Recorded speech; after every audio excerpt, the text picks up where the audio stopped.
కాంగ్రెస్ పార్టీని వీడి ఇటు బీజేపీకి వెళ్తారో లేకపోతే టీఆర్ఎస్కి వెళ్తారో తెలియదు. కానీ జీవన్ రెడ్డి వాస్తవంగా మొదటి నుంచి కాంగ్రెస్, అలాగే 40 ఏళ్ల నుంచి ఉన్నటువంటి ఆయన్ని ఈ మధ్యన అవమానిస్తున్నారంటూ పార్టీకి రాజీనామా చేస్తున్నటువంటి వేళ మంత్రులు పంపించినా ఆయన మారలేదు, అట్లాగే పీసీసీ చీఫ్ వెళ్ళినా మారలేదు. ఎందుకంటే తనకేమి ఇస్తారో వీళ్ళు ఏం చెప్పట్లేదు. బట్ ఆయన అవమానించడం సాగుతోంది కాబట్టి పార్టీని వదలబోతున్నారు. ఈ సందర్భంగా కీలకమైన వ్యాఖ్యలు చేశారు.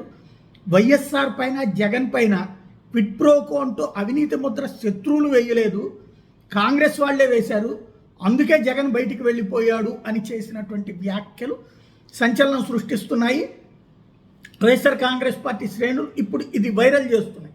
మొట్టమొదటి నుంచి ఇప్పుడు కాంగ్రెస్ పార్టీలో, అదే కాంగ్రెస్ పార్టీలో షర్మిల ఉంది అన్నటువంటి విషయాన్ని గుర్తు చేస్తున్నారు. షర్మిల ఆ మధ్యన తన అన్న మీదన జరిగినటువంటిది కుట్ర, పార్టీకి సంబంధం లేదు, సోనియా గాంధీకి తెలియకుండా జరిగింది అన్నటువంటి విమర్శలు ఇది సర్దు చెప్పుకునే ప్రయత్నం చేసిన వేళ రివర్స్లో వెళ్ళింది.